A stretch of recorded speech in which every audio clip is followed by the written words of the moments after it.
Hi guys, welcome back to class of planning. You're with Rahul Sharma, your friend and guide for this paper. So these papers are really important as we're going to have, and today we're going to discuss MEG4, the short note about back formation. क्या है back formation? कई सारे topics हैं जिनको आज deal करना है हमने एम लिया था स्टूडेंट को बोल दिया कि आज हम शॉर्ट नोट्स को कवर करेंगे फॉर MEG4। तो आप लोग तैयार रहना कि यहाँ पे हमारा पूरा पैकेज आने वाला मोस्ट होगी आज ही, जिसमें बड़ी सारी वीडियो होगी। तो शुरू करते हैं बैक फॉर्मेशन। क्या होता है बैक फॉर्मेशन, किसको कहते हैं बैक फॉर्मेशन, कॉन्सेप्ट क्या करते हैं। इनमें दो चीजें वीडियो के थ्रू आप जानेंगे।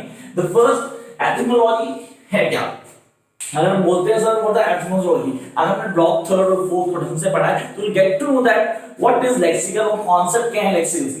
किन्हीं वर्ड्स की फॉर्मेशन के पूरे प्रोसेस को हम एटिमोलॉजी की कंटेंट में लेके आते हैं। यहां पे शुरू होता है हमारा process of back formation. The back formation is the process of the creating a new lexemes. I repeat, a new lexemes by removing actual or supposed affix. दूसरे वर्ड में बोलूं तो वर्ड को छोटा करना, एक शॉर्टर फॉर्म लेके आना।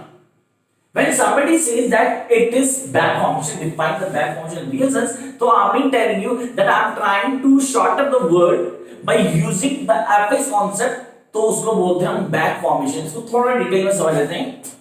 The resulting now neologism is called the back formation. A babysitter can be babysit.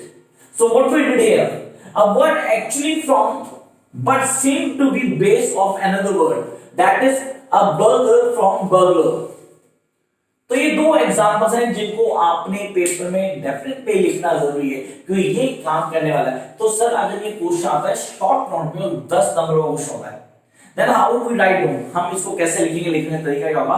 तो आपने पहले क्या करना है, आपने एटिमोलॉजी को पूरा डिफाइन करना है, उसके कॉन्सेप्ट बताना है, लेक्सन्स को बताएंगे, देन बैक फॉर्मेशन का uses along with you guys really need to give least to least 4 to 5 examples. I don't just to hear यहां पे क्योंकि मैं आपको समझा रहा हूं अभी, but at the time of writing the answer 10 number question होगा गाइस। तो वहां आपने कम से कम याद रखना है 4 से 5 अलग टॉपिक्स देने जिनको आप एक्सप्लेन करेंगे for the back formation. I think this video will clear you doubts on back formation, क्या है बैक फॉर्मेशन और पेपर में कैसे लिखने वाले हैं। Till then keep watching, like share subscribe, everything is worth to watch. Bye guys.